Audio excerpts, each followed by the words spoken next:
How's everyone doing today? This is Chopping It Up Hardcore with Hal Capone, discussion number 93. Today, my special guest is John Paul from the amazing Connecticut band First Aid Kit. The real First Aid Kit, in my opinion. Super underrated. One of my favorite bands of all time. Super stoked to talk to John Paul today. Yeah, I saw First Aid Kit a handful of times down in Connecticut and up in Massachusetts. Just a great band, and I'm more than stoked to talk to him today. Just want to say thank you, Nathan, for sending me this dope Karloff shirt. Karloff, if you never heard them, go listen to them on No Funeral Records. Like, unbelievable stuff. Hope everybody's doing good. Chilly morning, New Hampshire. My house is kind of chaotic, so I'm parking lot pimping again today. So, hope everybody's good. Got about less than 10 more of these talks, and I'm going to wrap it up. So if anybody has any, special guests they want to see, reach out to me. Let me know who if I'm into it. And I forgot about, sometimes I forget about people. So definitely. But yeah, probably 8 more, maybe 7, 8 more. And then I'm done. I'm wrapping it up. Might do one here and there. But yeah, just moving on to different things. But I hope everybody's good. Thank you for anybody that's waking up. And yes, I talked to Justin. Yep. It's on my YouTube channel. It's kind of broken up though. I had like fucked up internet at that time, so I'm breaking up, but you get the gist, I guess. Yeah. It was like a 2-part thing because Instagram had me locked down, so I had to it was like hour increments. Yeah, it was dope talk though, definitely. Yeah, I woke up, had a coffee, jetted here. Super stoked though on this. Yeah, like I said, if anybody has any suggestions about who I should talk to, let me know, because sometimes I forget about bands that I love, and I'm trying to get everybody that is very special to me. So, but I appreciate anybody and everybody that like listens to this or watches it on YouTube or watches the videos that I recorded or listen to my old shitty bands and stuff like that. I really appreciate it. No, but that's I had that in mind, but yeah, that's a good one. Albatross is one of my favorite bands too, so that would be yeah, I think I might have to reach out. That's a good one, definitely.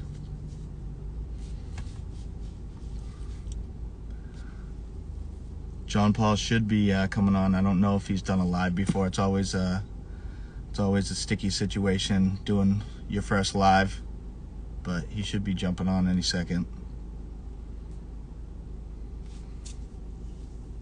Yeah, I saw that. Yeah, who's doing that? Cliff Parade? Is Cliff Parade doing that, and somebody else putting that demo? I thought I saw that. Shout out to Cliff Parade too if they're doing it. Levi's a good dude. Yeah, that would be a good time. Yes, definitely. Yeah. Yeah, something else was coming out too that I was trying to think about getting a talk with too, but I forget what it was. Oh, it's for sale now? Oh, no kidding. Damn, that came out quick. All right, I'm gonna grab you right now, John Paul.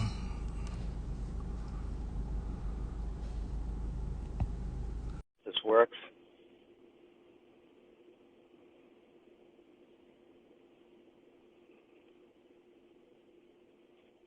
Bear with me. We're gonna make this work. Promise.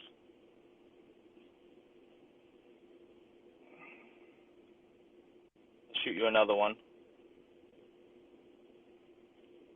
Oh.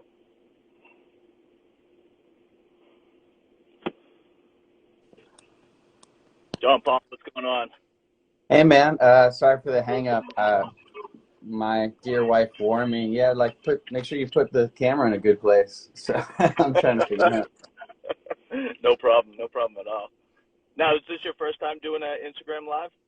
It is, yeah. Nice, yeah. Yeah, it's pretty simple, straightforward. But I want to thank you so much for taking time out, especially on a Sunday morning. I always say it's family time on Sunday morning. My kids are asleep. That's why I'm doing the parking lot thing again. So Yeah. I didn't want to wake them up. But thank you once again. Yeah.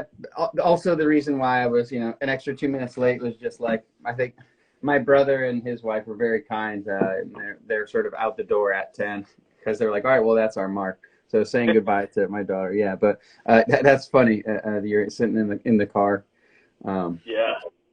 I mean, people have made records that way, so I guess you're not alone. Nice. Yeah, sometimes I mean, half of my talks I think are in the car just because my house is chaotic. I mean, I have 3 dogs and 2 daughters and a wife, and it gets loud, and everybody's on the Wi-Fi, so it's like sometimes it lags, and so this is just easier sometimes. But I appreciate you taking time out, and super stoked to talk to you. Like I said, First Aid Kit was like, and is still one of my favorite bands of all time. I saw you guys handfuls of times down in Connecticut and Massachusetts, and I was just super stoked to talk to you and talk about the old days and what's going on now. Well, I want to say thank you for having me. I think it's super cool what you do. And I first got to know you, of course, through your videos and the amount of videos you had. I've never seen so many good sounding shows or captures of our experience playing as a band as I have from your clips, and then you have them for so many bands. So all of it is awesome. I appreciate you asking me to come on because it's hard to realize like kind of how much you miss hanging out with people from certain times or from certain groups and just talking about stuff in a small way, in a way that, what was shared in this sort of way. So it's kind of really fun. So appreciate that. Yeah. And also, of course, it blows my mind to hear that. So, I mean, because me and even people from the band or friends, we spend our whole life continuing to think about music, but sort of with some objective realization that it can't be the biggest priority in our life in some way, and I feel like that's kind of that's like probably the biggest underlying story of probably everybody you talk to is like whether or not it is or it isn't, can they go all in? But it's still kind of like, it's just a thing that works in your brain all the time. But we kind of forget what it's like to be in a group, and have actually people kind of like talking to you about what you make versus just thinking about making stuff. So it's kind of a mind blower. So I appreciate that. No problem. I just want to, being so special, I never got rid of these, and I just want to show you, I still have this, of course. Wow. And of course I still have this, of course. Yeah, geez. And this is the first CDR of which I have the cover somewhere, but it's the one with the it's like a silhouette of you guys or somebody on the cover. It's not the Army soldier cover, but I want to say for the record, all the covers, and the covers are like, sort of like early stages of like learning art, layout sort of thing. So in many ways, this is very deep cuts. So you're bringing some definite documentary, some data here. That CDR, the one with the heads on the cover, or us on the cover, the silhouetted thing. That was, I think, the demo that directly preceded whatever the record. So it was like the last demo we made, but it's I see the CDR you're holding, and like the label design of the CDR brings like weird flash sense memories of like somebody's bedroom, burning CDs for it's kind of funny. Now was the one with the Army soldier on the front, was that the first demo that you guys put out? Oh shit.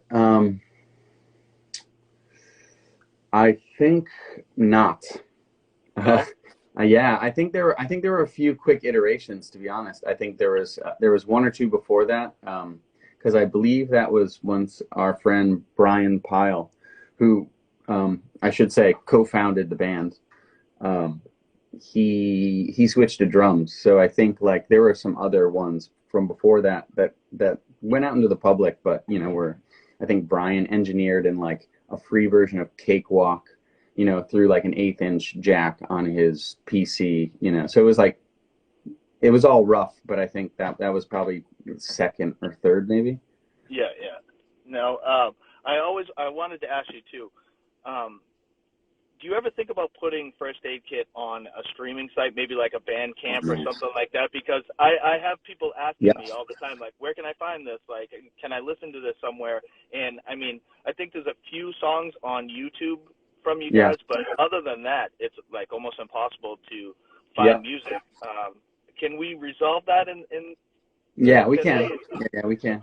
It's an ongoing discussion between at least one of my bandmates and I, and the intention was never. It was never like intentionally like keeping it, you know, in the closet or in the dust. But it was kind of. I think it was kind of funny, the irony of like the pop band, you know, sort of like subsuming the name from the small regional group sort of thing, and so it was just kind of like, all right, well, whatever. We kind of, if you know sort of thing. But you know, it's the reality is it's coming up on like 20 years, so you know, we never intentionally kept it away from people. It was more just like, well, JP, it's your responsibility, and so no, but I think because we're kind of at that point, so this fall is the time. I actually have all the assets ready to go now. Nice. So I knew this conversation was gonna come at me. I knew people were gonna be like, give me a break here with this stuff. But it's nice because for the record, we've got plenty of plastic left too. So if anybody wants copies, we're gonna find a way to like just kind of get those out if people want to be able to buy some of that stuff, because there's you know, a box sitting around somewhere. So and we're, you know, it'd probably be a good flash sale, I guess. Yeah, well, like Bandcamp would be a great thing. Yeah, exactly. On Fridays, all the money goes to the band itself. Like Bandcamp doesn't take any portion of that, so I think that would be great. And if you had everything there, I mean, Seth Babb from Funeral Diner was asking me about the demo that I have, and he was just like, oh, where can I find it? And I'm like, oh, you might be able to do it on Discogs or something like that. And I think Sal had turned Seth on, Sal from A Day's Refrain, turned him on to you guys, and so we're having like a little discussion on how to get your music to Seth.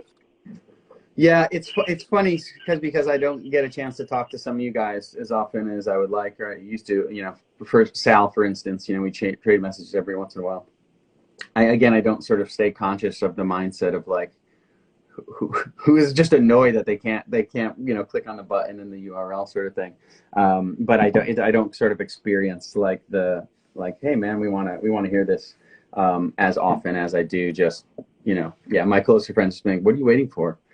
So yeah, it's kind of time. It's a good time for it. It's fall 2022. So nice whole round number anniversaries are nice. But so I was talking about this with some buddies. So like I think we're gonna throw it up there soon. And then more specifically, just kind of some clear, you know, clear options on like, hey, we actually do have some of this merch, so please take it, sort of thing. You know, but and preparing for, you know, maybe getting back into, you know, the sort of post office familiarity game. You know, if people want any of this stuff. But well, so can I ask a question also though, before I ramble on? You where'd you grow up originally?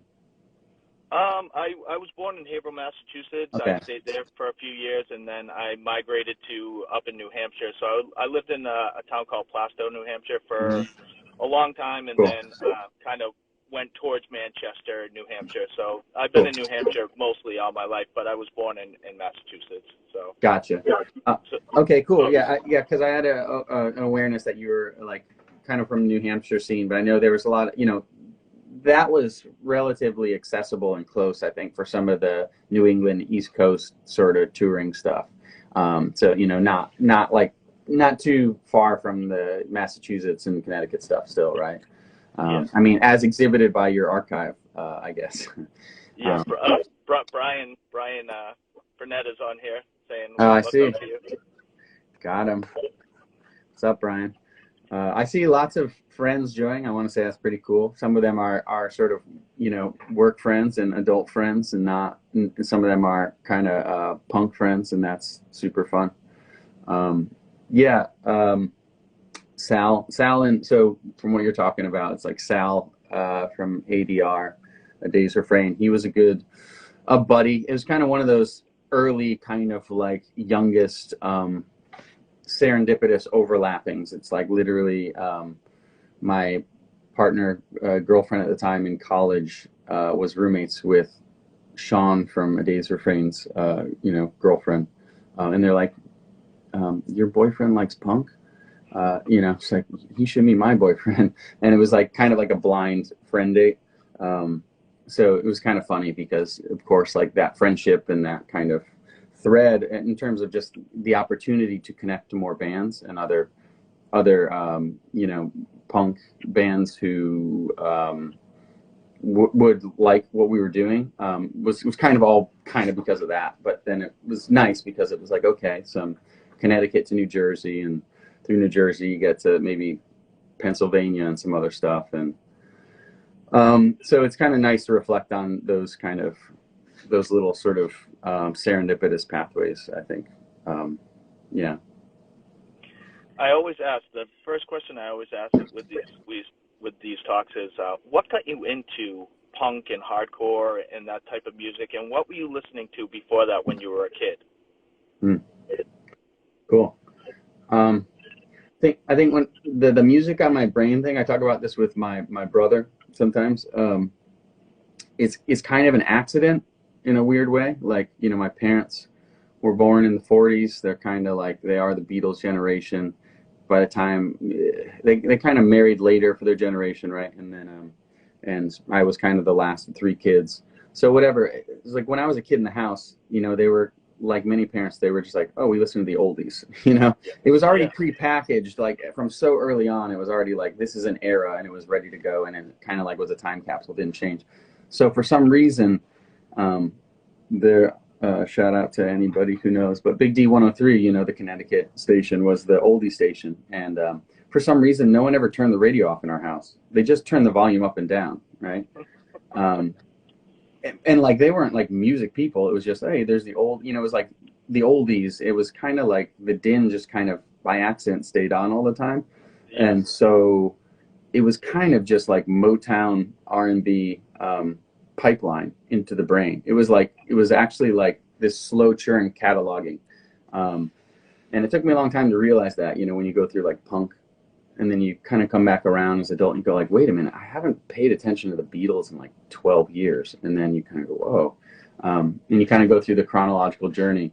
But so that was like the accident of music, just in terms of like the obsession. But then from there, it was like my neighbors, some of my buddies, you know, they would start playing guitar at like 5th or 6th grade. And by that point in our lives, we were full, you know, Guns N' Roses or whatever, you know, right before the explosion of Nirvana.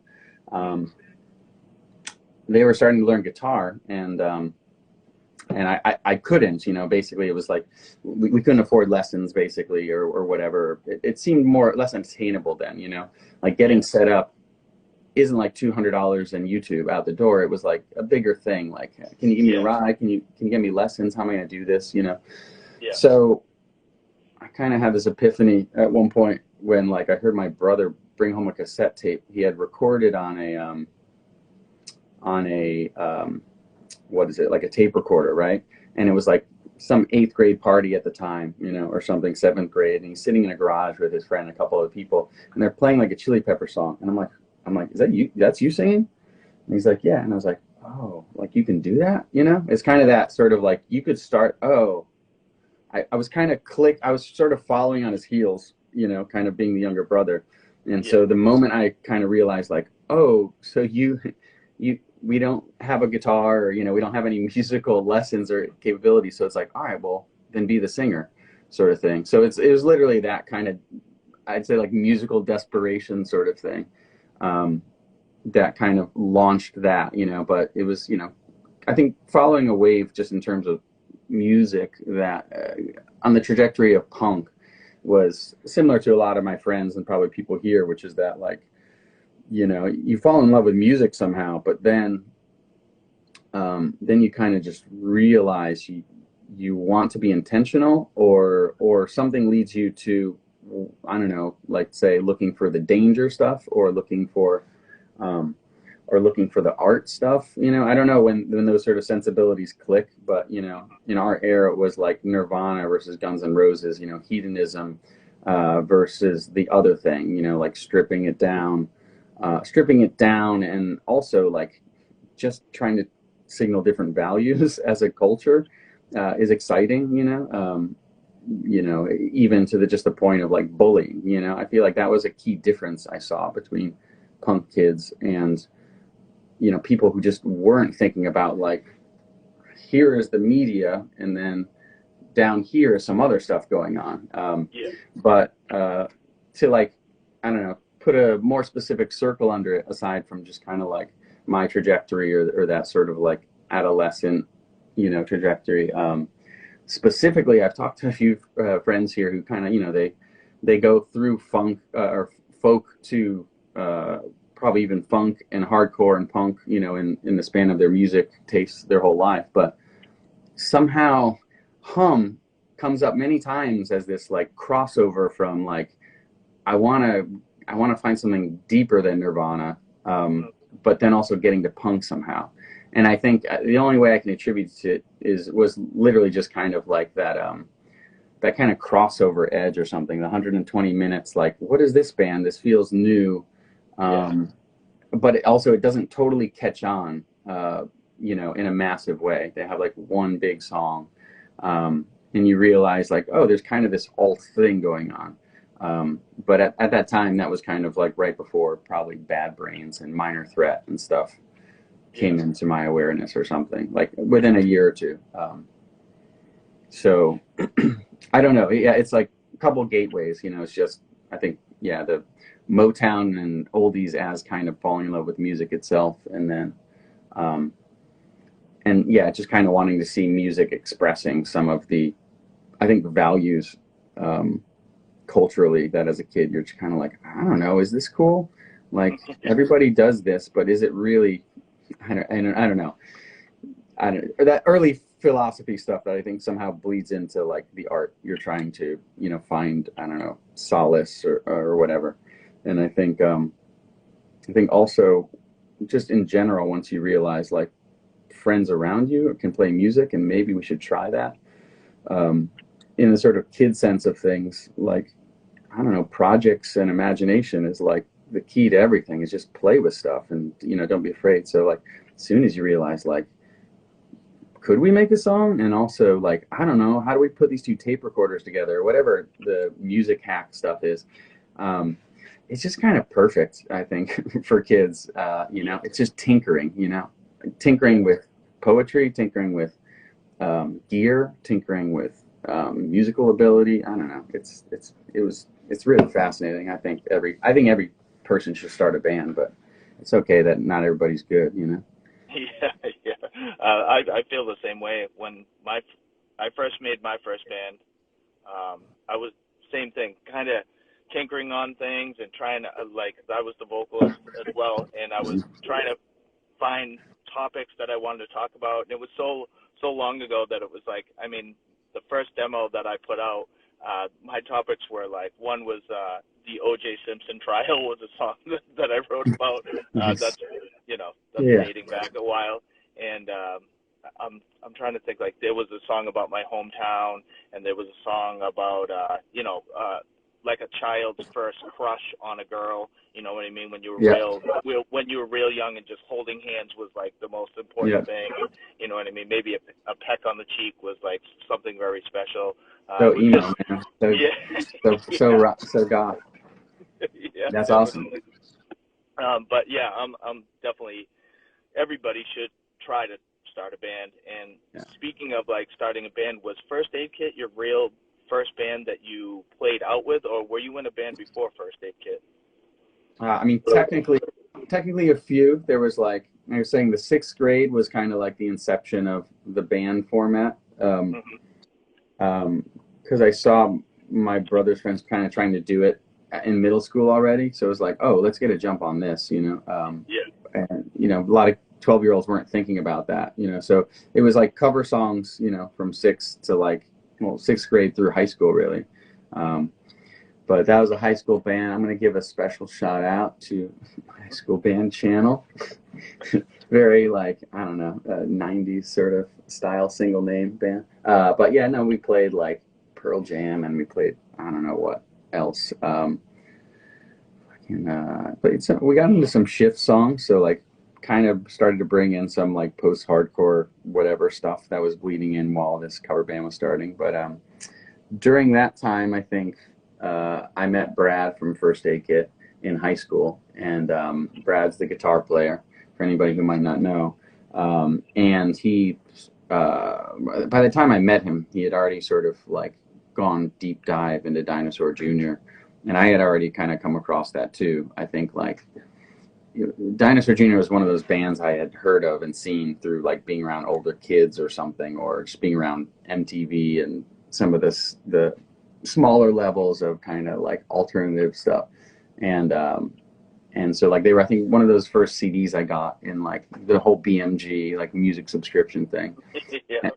And then like a year or two later I met Brad or whatever, and then he was already deep in it and like had learned songs, you know, and I thought very impressive, because Maskus like pigging is just like really cool, you know. And it's like it's detailed, and it's like it's a lot of memory, but then like kind of actually technically seemed like kind of dexterity. So I kind of figured, oh, he's Brad, you know, Brad's kind of got it going on. He's such a funny kind of like, not even understated, you know, like publicly, outwardly like understated, but like when you hang out with him, it was just like he, you know, I don't know, had great confidence and like really smart and very creative.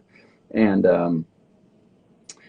so the Dinosaur Jr. thing was just like, okay. And he was already kind of starting to write songs. And so this was like junior or senior year of high school.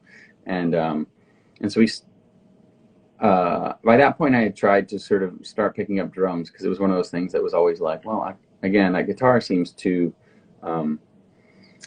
imposing or sort of intimidating, but drums is kind of whap whap, you know, like it's rhythm. It's not the same dexterity stuff. So I had tried to sort of start doing that stupid like kick goes here, snare goes here, 1 2 3 4, kind of at band practices when everybody else had stopped playing.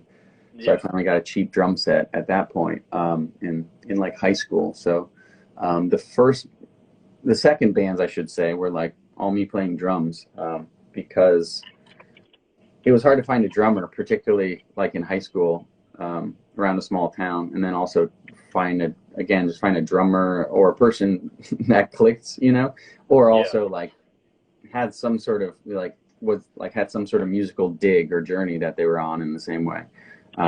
So it seemed easier to kind of just be like, all right, well, maybe I can learn this enough. And we've got this 4-track. So it was kind of everything, learning to try and start using 4 tracks. So first band was like kind of demo in that way, probably with Brad, but at the same time, starting up kind of punk hardcore band with my buddy Jeff Ost. And Jeff Ost, people who know me here might also know Jeff from the band With Honor, and also the band Hamartia. So played in a lot of hardcore bands. Really good guitar player. We grew up together too. So playing in a punk band, you know, with him and his brother.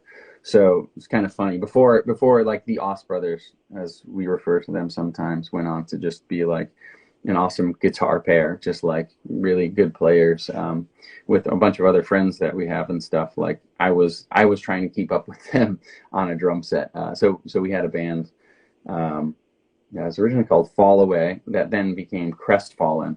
Again, it's a good history of like starting bands with names that then get subsumed by other bigger bands. So Crestfallen was Jay Oss' idea. And at the time I was like, that's so hard. It's such a hard word, you know. It's like, because you know, we were coming through all this like angsty hardcore punk stuff, and it was like the hardcore was kind of, I think at that moment, bringing in some of that like sludgy, you know, kind of like, I don't know, bringing back punk, you know, dirtiness into like the hardcore scene, and while also kind of this whole emo whatever stuff is starting to influence it too. So it's just at that time, that sort of band is like, we were trying to take a fast hardcore band and then add like dark, you know, goth elements to it. So it was, at the time, it was like, oh, sick, Crestfallen. Yeah, it was cool. And then First Aid Kit again, and started in the transparency of, I guess, you know, wiki documentary fashion or whatever. The band that became First Aid Kit kind of started as a previous band we called Atreyu, which is also a band that then was taken by a bigger, more popular band. So maybe some low-hanging fruit in terms of band name ideas that were out there. But that was where I met our would-be drummer, Brian Pyle. I'm trying to make this about now just sort of doing the quick but boring but maybe more interesting version of like introducing all the characters, because for me the band is 100% about every single person who kind of played in it. And I think Brian Pyle as a drummer is like a really special thing for First Aid Kit. Like, and so we met him as a drummer in college. Like first year, Brad and I were living together. We put up flyers, you know, looking for a drummer. We had already met a friend of ours, Adam Augustin, who I still keep up with, a buddy of mine, a guitar player who like started to jam with us. And we met Brian, and he was, we met at UConn, but we met on break during the winter. He came to like my parents' house, and we had gear set up in the basement, and he jammed with us with a song that Adam had written. So like the four of us, Brad, Adam, Brian, and I, and it just like was really easy. Brian was just really good. He had good style. He, you know, he could play fast, he could play slow. He could kind of do it all. And the song we're playing was like a very slow song. So it was an easy song to jam, but then it was kind of, he filled the space really well. So that band, we kind of got going for like a 4 or 5 song run demo over the course of a couple months, played like 4 shows. Interesting shows, like basement shows in Massachusetts. One was at the Flywheel, I think. It was the first time I discovered that venue. What's that? Yeah, in Western Massachusetts. That's like near, is that Northampton, Massachusetts? I think it's Northampton, yeah, totally. So it was fun, like 4 shows. It was kind of good. It was like really great. It was like, all right, we're, you know, we left high school, we left town, you know, we started a new band, we met new people, we got it going. And then I remember that summer, it was actually like Brian went back to his hometown and like caught up with his friends, and then just like ghosted us, you know. Sorry to pick on him, but it was kind of a funny point in like the trajectory of the band, because we were just like, he's so good. Like, we've been waiting for, like, he's the guy. Like, we love, you know, hanging out with him. He's, you know, he had sort of already spanned through, like, I think being a Connecticut kid from like Southern Connecticut, had kind of like local connections to hearing about Overcast. So it was like strangely into hardcore, even though he was more of like a punk kid, you know. But just like style and personality wise was just like really great. And then he kind of like went away for 3 months, and you know, the summer for Brad and I was like, go time, you know, like, you know, school's out, like get a job if you need to. Brad usually didn't, I usually did. He usually chose to sleep, and then he's just like, let's just make music for a little while. I mean, just coming out of the high school year, but and so we were kind of like, oh shit, you know, we were like really ready to go, you know. And then I also think maybe at that time our buddy Adam was going to London for school, so we kind of came back to school in the fall, and we're really trying to start over. And then Brad just ran into Brian on campus, and he's like, oh hey, yeah, let's get together, you know. So just like he kind of hit pause, but just didn't tell anybody, and like kind of just wanted to, you know, Yeah. But for him, it was like the opposite. He was like, I'm back at school, so let's play in a band, you know? I was like, all right, well. So it's kind of this funny thing where all the way through basically going to art school, you know, we were kind of doing a thing where it's like, are we actually putting more effort into our band than our, I don't know, whatever our future lives will be. Yeah, so we met Brian. And at that point, that's when First Aid Kit started technically, like 2000, the year 2000 or something. I don't know. Yeah. But at that point, he was playing guitar then. Like, he was like, I'm going to play guitar. I want to look for a drummer. Still looking for a drummer because Brad had been out on the hunt. Like, you know, he was Brad was more of the message board leader. I grew up like Sans Computer, right? So I was like this Luddite idiot. And so Brad kind of had his good IM game going on or whatever. And so he was kind of on the hunt. And I think because we were sort of like trying to find those people, I think that's how it came that Brian was like, let me play guitar. That's what he did in his former band, this punk band called Counterfeit. You know, turn more of like indie rock band, other good friends of ours. And so the first iteration technically of that band was Brian on guitar, me singing, Brad on guitar, and two buddies. Shout out to Jay Adelberg of Johnny Too Bad and the Strikeouts, and Matt Jones of Johnny Too Bad and the Strikeouts. Like, this is a band I grew up listening to in high school, you know, and then Brad got like a call, you know, somebody inquired about a message he had put out, and it was like, oh yeah, I love these bands, kind of punk, you know, but in the indie, you know, going this way or whatever. And then he was like, oh yeah, I've been in this band. And I'm like, well, what band? Johnny Too Bad and the Strikeouts. Are you fucking kidding me? I was like, that's cool. So for a year, and Jay used to book shows, so that was kind of like a springboard, because, you know, Jay basically could just put us at the bottom of a bill that put us right in front of a crowd. So it was a little bit of like, that is a good, helpful, like, local shortcut, 100% for sure. And but we were still pretty raw, like, you know, kind of getting that sound based on Brad's song ideas and Brian's song ideas. It was starting, but Matt Jones, amazing bass player. I mean, both those guys, they really had a lot of practice. You know, they played in a gigging band that did a lot of work, that basically entertained a lot of people, right? It's a completely different scenario than like the punk shows, which is totally entertainment still, but it's a little bit more of like the art platform, you know? It's like the catharsis and the artist sort of thing versus like, yeah, we're in a tradition of bands, we're musicians, you know, we play in this ska, you know,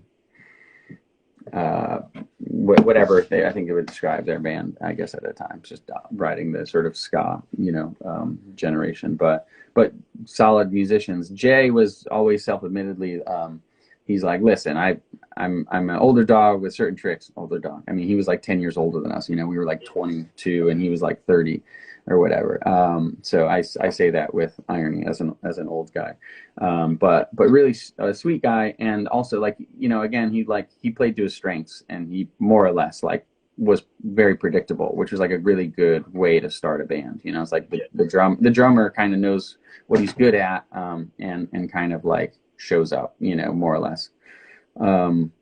But that made it about a year, and then his career was kind of bringing him to LA, and Matt Jones was moving towards Massachusetts. So like, those are two guys I haven't spoken to since, like, that was the end of chapter 1, 1 year in or something. And like, you know, so I love those guys. I mean, but so that was kind of like a long time ago. That was like the beginning of like whatever this 4 or 5 year capsule of what the band was. And then we went through a summer with 2 friends of Brian's, very good friends, PJ DeVilliers on guitar and Marcel Tamayo on bass. And they were also, you know, punk kids and everything, alt kids, you know, Beastie Boys, you know, listening to punk, Overcast, listening to, I don't know, probably fucking Twin, you know, DJ Shadow or whatever. I don't know, whatever these other things I wasn't cool enough to know about at the time.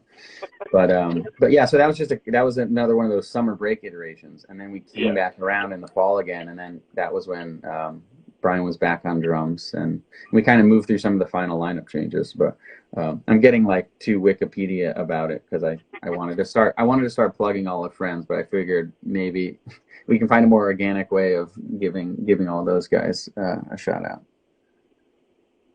Yeah, I mean, like I said, I don't know. I was the first time I saw First Aid Kit was, I'm pretty sure it was in the Student Union building at UConn with Joshua Fit for Battle. I think that was the first time that I saw First Aid Kit. Now, was that the permanent lineup that went forward back then, if you can remember? It's hard to say because we played so many good shows through UConn, you know. Thanks to a special, thanks to Brian Furnett for all his work, like just unbelievable. Yeah, just super, super badass, you know, all the shows he put together over time. But like, you know, when we started, all right, fine. So the next chapter, when we were really kind of then, I feel like the beginning of our stride after kind of like phase 1, phase 2 of like the first year and a half, it was like Brian was on drums. Deep respect for our friend Ben Saperstein, who's a designer, sculptor, furniture maker now out in Oakland. But Ben grew up as a metal kid, as a punk kid, you know, was into a lot of different things, but also was just a great polyglot, you know, like, you know, we could skate outside shows, but also like he was a bass player. I'm trying to remember what I discovered him first as, but like a drummer, you know, and was kind of pushing and learning like, all right, I'm going to do the metal thing. And like, it was really like had built those skills, you know, you know, I'm a double bass attack this jam, you know, and, just really like had sort of built his technical skills up, but also like as a bass player, you know, I don't know if it was the first time I saw him play. I mean, he was, you know, at it with his fingers, you know, not a pick, you know, like again, like had clearly kind of done the work technique wise and had like an understanding. And I was, you know, I think when we were kind of putting the band back together again for like the third time, one fall, it was like, we need to talk to Ben. I don't know at what point I got to know Ben. It might have been through Jeff and Jay Aust and like other hardcore friends, or I don't know what, but it was, you know, he's like, you know, he's such a sincere dude. He's very talented. I think, you know, he's interested in what we're doing. It'd be great. And like at that point we were 4 people. So like I remember booking us a show at the VFW in Wallingford. And I'm trying to remember. Oh, I think it was like Mock Orange. For anybody who knows that band, they were going out on tour, and they were always one of these bands that was like, we felt was like very talented but not super known, and kind of quickly moved from this punk band quickly into like a rock and roll band that was like really, really smart musicians. So we were just kind of like, okay, I kind of wanted to try and lend a hand kind of booking shows and seeing kind of how that works kind of in the DIY sense of like, my band needs shows. Is it better to just like do a little bit more of the work and kind of set up a show from time to time just to sort of make sure you can kind of like engineer the platform, you know, in the way that you want, you know, for the band. And so I remember that was a thing I put together. I think I didn't do a lot of shows, but that was something I put together at the Wallingford VFW. And so we opened that show for Mock Orange, which was cool. But that was when we were 4-piece. So Brad was 1 guitar, Brian Pyle, Ben Saperstein on bass, and of course me singing. And that was just like months before we were to meet James Dennis, our other would-be kind of final guitar player, and like, again, huge top to the band, just like immense, you know, these last few iterations from like that 4-person lineup, getting Ben down to then getting James as second guitar, and then the last thing, which was kind of the last few years of the band, Nick Santor, who previously had played in Just for Today, and excuse me if I don't remember his other bands. I kind of met him through that band, and we played a lot of shows together before he joined our band. And I was always like, yep, again, like he's so there's a dog barking somewhere. He's just he's so pro and like so ready to just crush, you know. It's just like the rhythm guitar playing and lead kind of as one sort of thing. And so getting Nick kind of at the end of that whole evolution was amazing because again he was a little bit of like the he was a little bit of the big brother, you know, because he was a few years older than us, and also like had been trying to put his band through the process, and so had, you know, gone through demo phasing at home, and you know, then gone to God City to make a record with Kurt Ballou, and talked, you know, somewhat fondly about, you know, being hazed by him more or less for showing up with their PV amps, you know, and so like he was already kind of in this musical space that was like, okay, you can lead, you know, we're ready to listen, you can say what you want to say, like you put in the work, but also he kind of brought us deeper into the tone quest, you know. He had already kind of had that like getting his ass handed to him by Kurt Ballou thing, and it's like, okay, well, you know, why don't you plug into this amp instead? Like, here's the thing. So, and as a technically minded guy, you know, an engineer of certain in certain ways, not, you know, but a man of science, let's say, Nick Santor, technically I think sort of like distinctly minded guy.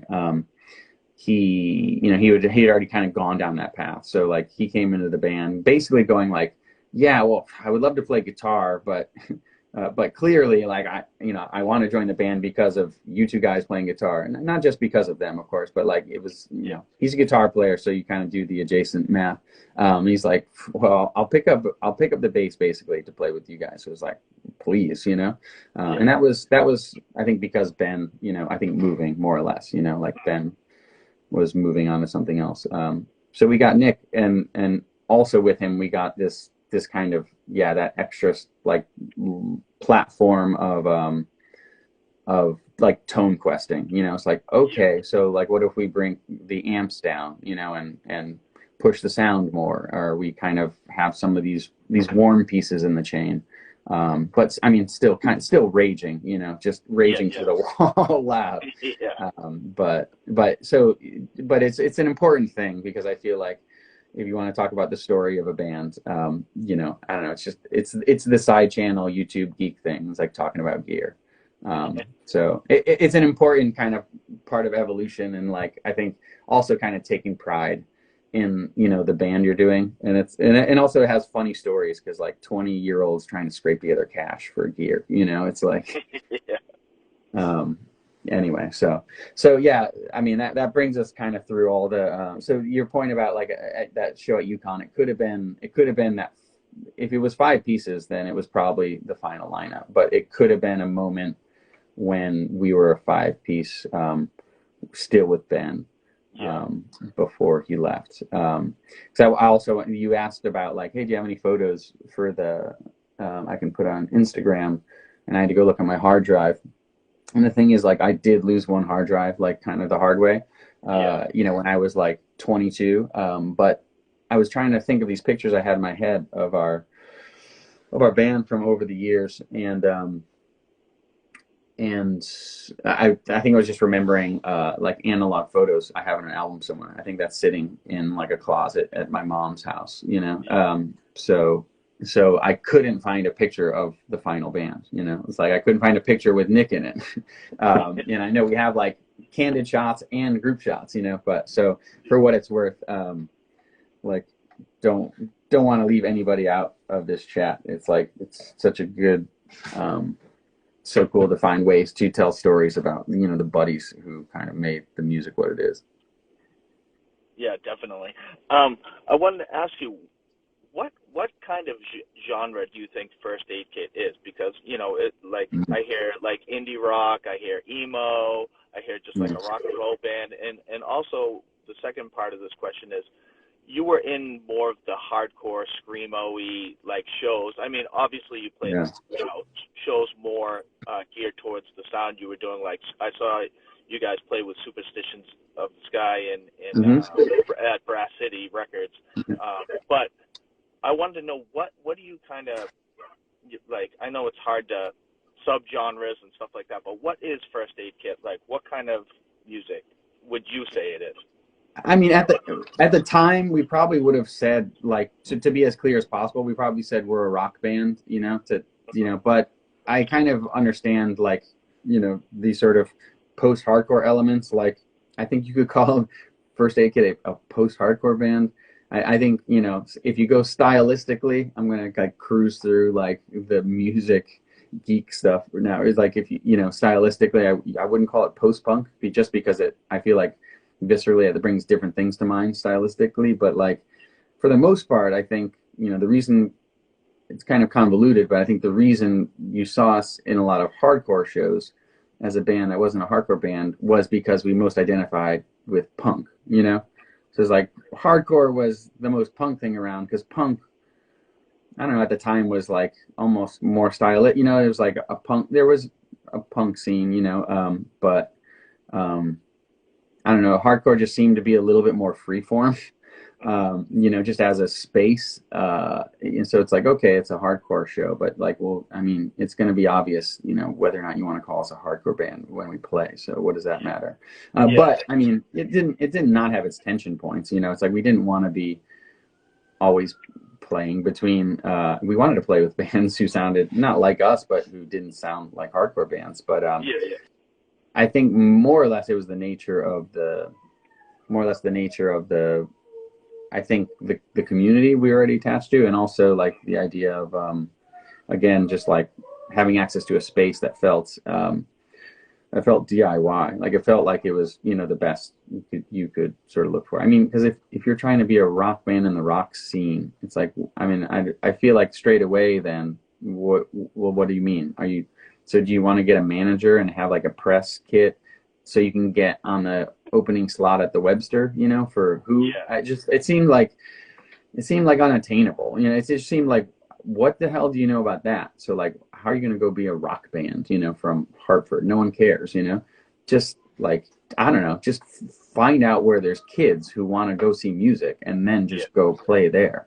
Yeah. But so some of that isn't like hardcore stuff. Some of it is like, to be honest, like the benefit of like the more well-to-do Connecticut towns, where it's like, this is like an upper, middle class, or, some sort of like, well-endowed town. And now, so because of that, they've got a teen center. And because of that, some kids are like using it to their potential ability, So like, some of that might have been like, oh, then you're at like a rock show, with kids, and you're just like, how does this exist? And it's like a little Disneyland, like nice town bubble.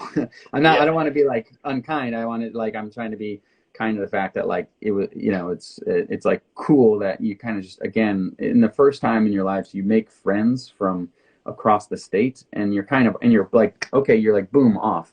I found out what I wanted to do. I was like trying to claw my way out of this small town, and before you have a license and all that sort of stuff. So like, I think kind of on top of the catalyst of like getting your driver's license, getting in a band, and kind of getting out there and meeting all those people. I think sort of playing on whatever shows, is kind of, I don't know, wherever you can get a show, if you could go see kids, Yeah. But genre specific, like to your point, it's like, I don't know, we call ourselves a rock band. I tend to, in terms of that word, I like to, the Drake meme where he's kind of like this, and then he's like this, that one. I used this a couple times now. It's like reflecting on the style and like culture of like, I don't know, punk and hardcore and the sceniness of it or whatever. It's just like, I think about like, would I ever call here's my rock band, and as a time capsule, it's just like the Drake thing. I'm like, rock band, no, but like rock and roll, like rock and roll, Chuck Berry, but not just Chuck Berry, like, I don't know, the music of the 70s and stuff that like I over time just come to like a lot more as an era, because it's like the groove, there's like some roll to it, it's not the same anger precision as some of what hardcore or what rock music is, which is like, I'm trying to be a robot, sort of thing. But more so, I think stylistically, rock is just like, with time and space, like, I don't know, rock doesn't describe, I don't think it describes like the band honestly, because like you're saying, we started with a very aggressive, you know, like attack and some very tight corners, you know, in terms of like what I would describe as accidental, you know, time changes. It's that sort of like Dinosaur Jr. kind of inception, you know, wandering on the guitar, you know, with Brad's kind of creativity, then now sort of put into, I don't know, a slightly more like rocketed drum, you know, sort of attack. But also then him kind of being in his bedroom and writing a song, like two pieces of a song or halfway through a song on his own, and not really having a concept of the drums. It's just like, I kind of like, I don't know, it's got a groove, but like I haven't thought about the drums really. And then you kind of listen to it and you go like, what? You went from that part to that part that, you know, if you're kind of clicking in your head, you're kind of trying to put one over one. And sometimes I would get that, you know, kind of being a sort of like remedial, you know, drummer. And sometimes I wouldn't notice it till Brian was like, wait, what's the change there? Like, where's that? Oh, that's weird, you know? And so that's where it also became fun and collaborative, I think, in the room, because sometimes, you know, you kind of have these painted in a corner moments when you're doing this, I think, sort of like young and experimental sort of songcraft, where you're trying to learn things and also trying to be ambitious. And then you go like, well, actually, I do want these two parts in a song together, but they definitely don't just like snap together like this, you know? And sometimes you literally have to invent. You're like, all right, so rhythmically, what's happening? You know, what's the jump the brain needs to make? We're doing this, you know, the groove is here, and then that part is there, you know, whether it's a time change or not. And so it's like, okay, and then sometimes in the room we just go, okay, so we need to put these parts together, or they need to be in a different order if we know we want them to kind of come here, but there's something extra. It's just like, that was really fun to be like, okay, it's not about like waiting for divine, you know, riff intervention from the sky. It's like, we just need a practical, engineered melodic piece, you know? Yeah. So let's talk about what that could be. So I think it was always fun to be like, all right, so rhythmically we could do this, you know, and be included like as a singer, you know, just in terms of like the group democratically going like, I've got a song, somebody brings more of the pieces than not. Everybody's welcome to bring pieces. You know, Brian, as a drummer and guitar player, like I said, he would show up with just like, I've been playing this thing for like a year, you know, or I've got these two chords, and we just like, well, play it for us, you know. And then, I mean, that happened a lot when he was playing guitar, but I think it still happened later, you know, some degree, sometime. Yeah. Sorry, we're on the style question, but now I'm just kind of. Yeah, no. I'm for anything you want to talk about. Honestly, I wanted to ask about touring. Yeah. What did you guys go on a big tour, or was it kind of like an East Coast thing, or like what was happening with touring? Cool. Yeah. Good question. That's a good like redirect onto some fun stuff probably. So first tour is probably 2002, was summer tour. Brad had painstakingly like self-booked the whole tour. Again, like Brad was really kind of, I think, the dude doing the work, mostly like doing the networking, early time kind of promoting the band. You know, as you get going and like you meet bands and stuff, then it can kind of be a shared thing. You know, if like you're more friends with one guy, then like you're probably the person, one guy or girl, you know, you're probably the person interfacing like the details for that show. But like as far as it came from, and then the more that happens when you get into like a tour situation, you're like, plan ahead. By the way, we're gonna try to be there in July. Can you please help? You know, you just kind of like trying to you know, kind of golden rule it with everybody. It's just like, I'm definitely gonna I'm gonna help you out when you come here. Can you help us out? You know, planning ahead. But so Brad planned the first tour, and that was probably 2002.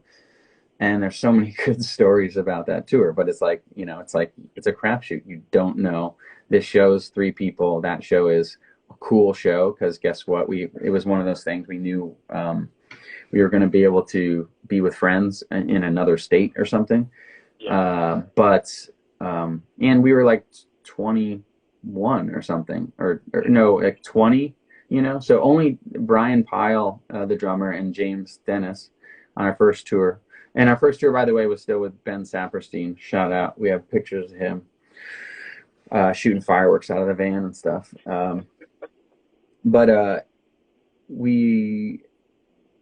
Brad had booked it, but like, because we were 20-year-olds and then like only two of the guys were 21 and over, like rental vehicles are not easy to get when you're not 25, when you're not 25, not just 21, like, that sort of thing. I mean, at the time too, I don't know how it's changed for people of that age, but it's just a thing with vehicles. And so we were 2 days from starting a week tour, like 2 or 3 days away. We didn't have a vehicle yet, so at the last minute, we found a place in like Bristol, Connecticut, that would rent it. That was just like 21 and over, But because of insurance reasons, and we're trying to be like responsible, because we're like, all right, this is the step that the band, there's kind of something really awesome and fun. It's the beginning of like the big adventure, for the band. It's just like, we're taking this shit on the road. It's going to be a disaster. Let's try it, as like a DIY, punk band or whatever. But so like, we don't have a vehicle 2 days before, and we find a place in Bristol. And not we, I mean, I didn't do it because I wasn't 21 even, but I think James or Brian. And so because of insurance purposes, they were the only people allowed to drive it. Okay, so now we're going on a 7-day tour from like, so that first tour, again, to like be specific, is like, was East Coast, like Connecticut down to Florida or something. Yeah. And then it's like, and back up, so we were probably like, some of the shows were probably spread out on the way back, so you can think about that in terms of like distance covered, a 24-hour kind of travel distance spread out between, back and forth, spread out between 7 or 8 days, or I don't know how long it was. And, so we kind of had some of those like feisty, drives, not to say nothing of like the other show adventures and stuff, but like drives where it's like literally, okay, well, we can't help you with driving. And I'm like, I'm waking up and we're pulled over and like somebody's just puking because they're so tired. Yeah. I mean, yeah. So that was first tour, 2002. We followed it up quickly with a winter tour. Over like our the university break for that week, again down the East Coast with friends from Connecticut. They were a band called Little Yellow Box, again kind of post-hardcore, super tight, very sweet, funny guys. Their drummer Ian, props to him, recorded that demo, that CDR you're holding in your hand. Oh, nice. So that's, his name is Ian Ingram. Super funny, super sweet guy, but he basically had like that was the time of ADAT, so his setup was an ADAT setup, and he had like a little side room in his parents' house, like where he had put this gear, and he had grown up as a drummer. So like, I think, having loving, supportive parents, I think had his drums just like gigged up in his bedroom, literally, which was good. It was pretty, sucked in, like carpeted, and then he got good sounds, like had the setup going, ran the cable to another room where he kind of had his and recorded the demo. I think he probably moved his bed out of the room or something, like but I don't know, it's cool. He did a good job on that. Like that sounds good. It wasn't, anything it isn't is probably a matter of our time, or our learning, so I think it's cool to come through those moments and be like, all right, well, here's where the sound actually, like, here's where the sound got good, versus like struggling through the other technical stuff. But so we were with his band on a winter tour. Again, that was Ben on bass with us. And then I think that summer, it became 2003. We did another tour. That was like that was a bigger tour. That was like 3.5 weeks. And so that was us for the first time going out west. So we went down the East Coast. We traveled through the South to get over to Texas, and then came back. And I can't remember. I can't remember if we came back through the Midwest or what we did. Somewhere I should ask Brad. somewhere I think he had a list of all of our shows ever. He was kind of, Yeah. I mean, I think it was maybe a little bit of, it could have just been almost sort of subliminal, or whatever. Like, his work doing the shows, a little bit of, pride in taking that document. But he was always also smart in those ways, kind of like having these things that are just actually interesting as a piece of a story. Not just like solving some of the practical problems, which was also part of the whole deal, like being in a band. But so that tour, we went out. I remember going out through Texas. I want to give a shout out to Rob from Breed Extinction. I'm sorry of many other bands, but I'm kind of going era specific to like our time and place, because at that time Rob like lent us his minivan. So that tour we did in a Plymouth minivan with a trailer, and we did that all the way through the South. Like, I remember, again, on drives, we were in, I don't know where were we? Louisiana maybe, or something, like driving across like the South and just being like, we need to sleep. It's late. Like, there's a campground here. Is there? I don't know. Should we sleep on this road? I don't even know if we had tents, but there were certain points of that tour where we were just like, I don't know. Oh yeah, we're on a campground. We can have a fire here. That's good enough. And then like occasionally, especially if it was like a tough drive, or occasionally some of the guys would be like, all right, well, we're gonna go get a 12-pack, Milwaukee's Beast or whatever. I mean, Brad and I don't think we're drinkers that time. Some of the guys, occasionally like to drink. It wasn't really a big part of our tour until probably the last tour, where we were probably just like, all right, well, we're having as much fun as possible, but also like the band's gonna implode imminently. So it was like, so the third tour was through the out to Texas, and so we got to go to Austin for the first time. Again, like more of the same, some cool shows, and then some Dust Bowl, creative moments, where it's like you're just like, all right, no one cares, we're here, or whatever. But I always loved the feeling of like the idea of tour. I mean, I still feel this as an adult, it's like, I live in Queens in New York. Right now I'm in Connecticut. I'm at my brother's house. Thank you to him. Shout out to both my brothers. But he, like the sort of tour thing, like going out on tour, it's really good to come home. It's like, it's nice to come home and talk to your friends again, and like be grounded and just be like, yeah, we got our ass handed to us, But they're also just like, you succeeded, you did it, like, good job, So it's really like, I don't know, it's really kind of nice to do that. And the same is true, like, as an adult, it's like, all right, my life is chaotic. I got to get out of here. I got to go on vacation. I got to like skip town, clear my head. And then you're like, oh, I got work tomorrow or whatever. I'm coming. And then you get home and it's just like, oh, it's good to be home, So that feeling. But we always joked, they're like, Jesus, yeah, Rob just lent us his van and his trailer.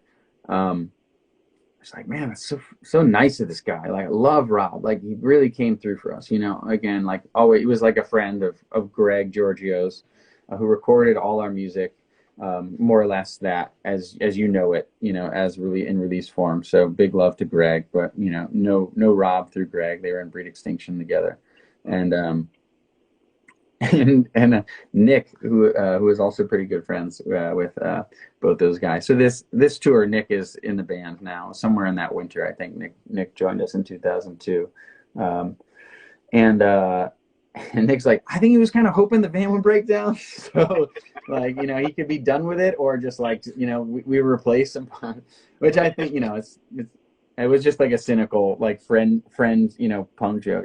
That's not my feelings on Rob, but it was always so funny, just like, all right, well, somebody's lending us a car. Seems insane, Who wants to trust a bunch of other like 22-year-old, boys or whatever.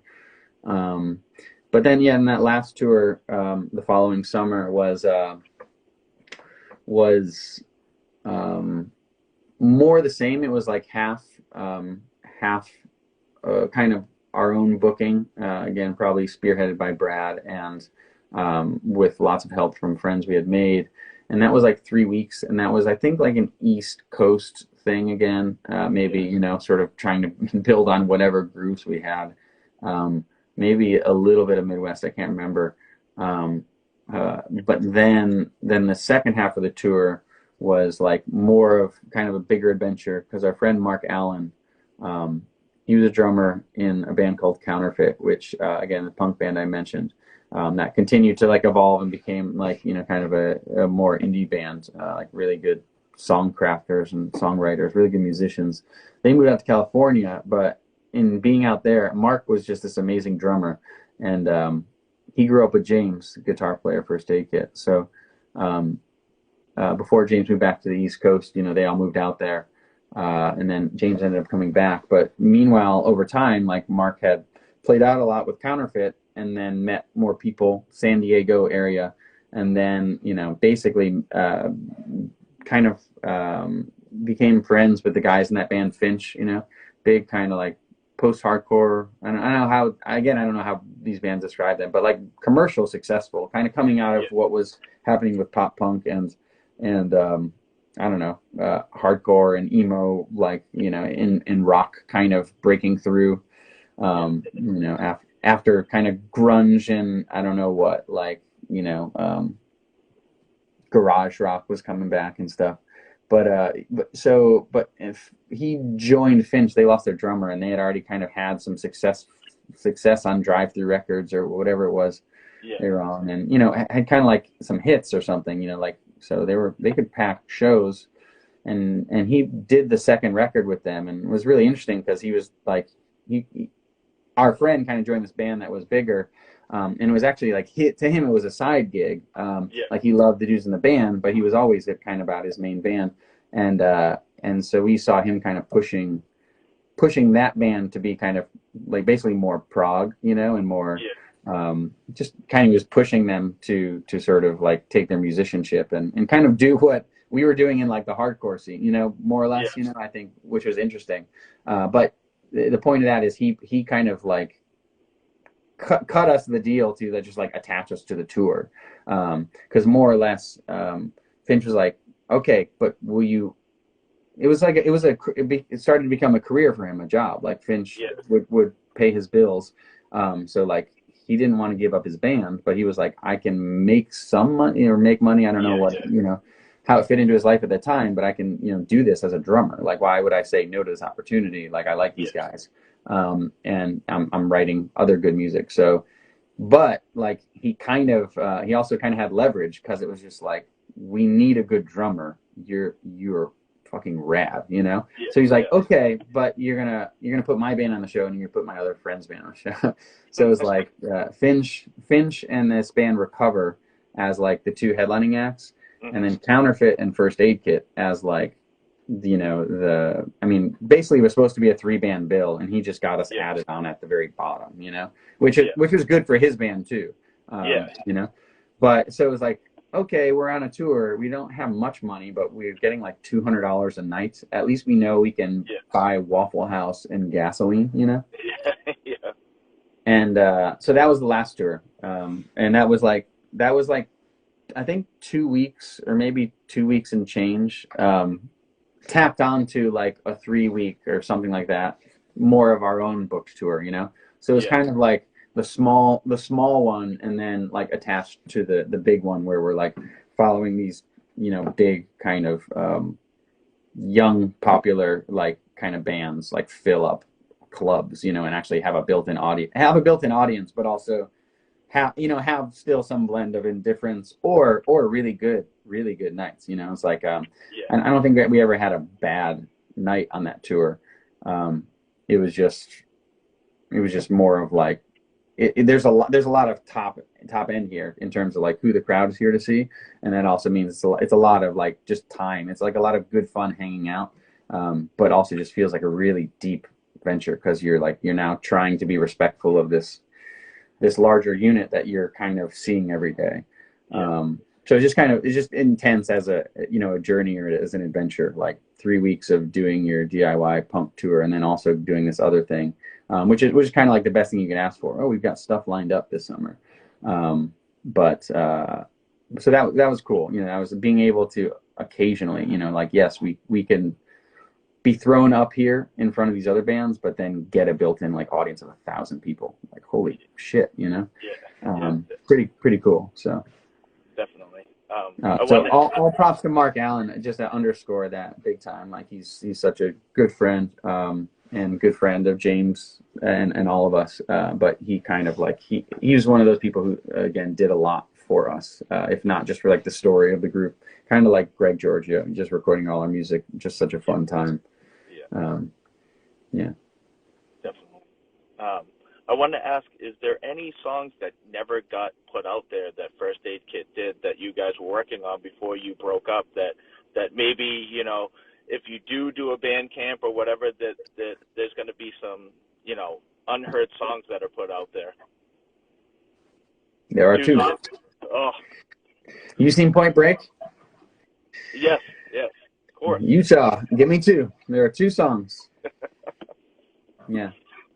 That's kind of a big part of the intention too. Is like, all right, let's share these other two jammers, and you know that'll be fun. So it's definitely part of the plan. I'm gonna not trying to be like, you know, too sanctimonious, you know, about it all, but it more or less like, it's definitely gonna happen. I want to do it like imminently. So putting the band camp up, you know, in the next couple of weeks. So, and actually putting it on everything.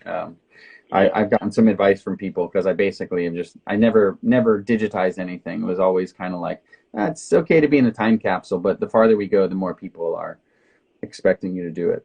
So the plan, I think, is to share those two songs. But, you know, it's this sort of thing where like we mix them and we kind of put them away and put them to bed.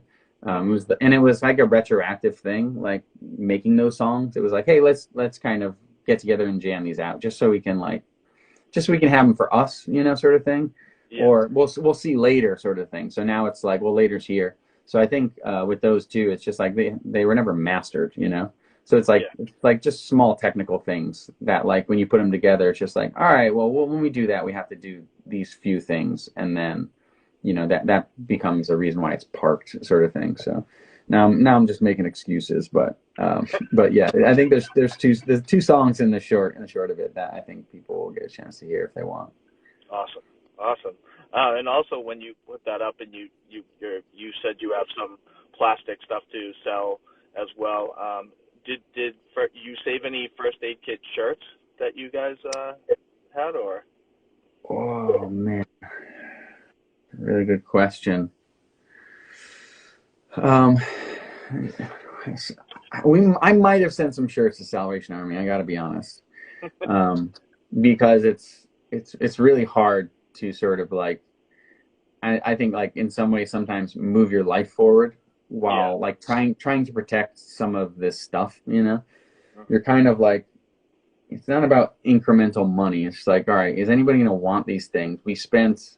Maybe this is $300 worth of stuff. Can I really waste this? Like it's legacy or whatever, you know. At a certain point, you're just like, I can't, you know, I can't bring this with me, and I don't want to ask my parents to hold on my shit, you know. So it's like it's really that sort of growing up, you know. It's that, you know. So T-shirts, I bet there are a couple hanging around, but I think they're probably more of like, you know, the ones that were saved. Which doesn't mean that they're like they're something that like somebody else shouldn't have. I just don't know if those exist really but CDs, it's like, yeah, sure, we pressed 1,000, went on tour, did the best we could, you know, still like, you know, it's like you still got hundreds, you know, there's hundreds of those things. So so there's something we used to do on tour. It's like, this is a Brian Pyle thing. Good story. So you know, we were just like, all right, merch. You know, you kind of go like, all right, we depend on this merchandise. Like sometimes it is getting us, you know, the gas. You know, it's getting us to the next spot and getting us fed, sort of thing. And you know, again, when you get into those spots where like, okay, cool, we can play for 500 new people. Like that's a good thing, you know. And that kind of really helps you in those moments. But so over time, it was just always that, like, you know, just like the ramshackle nature of it, you know, and it's still the same. It's like you have a table, you know, do you want to sell stuff or don't you? It's a choice, you know. Yeah. What do you want to sell? What do you bring with you? Whatever. Who's gonna do it? You know, can you afford? You know, is it just a friend? You know, yeah. Do you have like a buddy? You know, who wanted to come on the adventure or not? How do you divide up that task between people? But also then, like, how do you optimize it? It's like, how do we do tonight? You know, do we have money? You know, can we buy food tomorrow? Can we hang out? And so Brian Pyle started doing, like, by the time we were kind of on the later tours and we had a couple of things, he starts to put together little packages, like, and you know, every night you'd write out just like a new simple Sharpie sheet next to your stuff. And, you know, it's like the Grand Slam is like, all right, if you buy all 4 things, you'll get $4 off. But like, I just got you to spend $30, you know, sort of thing. You know, so just funny things like that, you know, just that typical bullshit that you basically have to deal with as a real adult, like with a real job, is just, excuse me. But, you know, just out on tour, it's like, all right, we gotta sell some stuff. How do I be a salesman? Like, what is this job all about? But, you know, that's always a funny tension point too, because for me it was always like, all right, you know, sell the stuff, blah blah blah. But it is funny that, you know, at that point still too, I think being in the punk scene, there was, I don't know, there's like a strong will towards integrity, you know, just like it was strong and alive, and I loved it, you know. You know, looking back, you know, it's funny to like make fun of ourselves and be like, Jesus, you know, look at you on your soapbox, you know. But it's kind of great. I think it's just like, it's kind of natural to age, you know. It's just like, I've got to figure out where I am. I got to figure out like what my place in the universe is, but also like, I don't know. It's like, there's a good tidbit I keep bringing up from, I read Kim Gordon's book. I think it's called Girl in a Band, her like memoir. Yeah. And she like paraphrases herself. She's talking about, I think, having written pieces for the Village Voice or something in the 80s, you know, like when Sonic Youth was probably still like more under the radar. And she's trying to go back to a concept, you know, or whatever that she wrote about, that she was kind of like was relevant, I think, to something she was talking about in her memoir. And she said, I think people come to shows, pay to go to shows. Like, why do people spend their money on like live music? It's like, I think people are paying to come see other people believe in themselves, sort of thing. I think that's kind of like profound, you know, the idea of like, so many people I know in bands, some of them are actually more natural salespeople than they are musicians, you know. And I feel like you can probably see that, like how that works throughout history.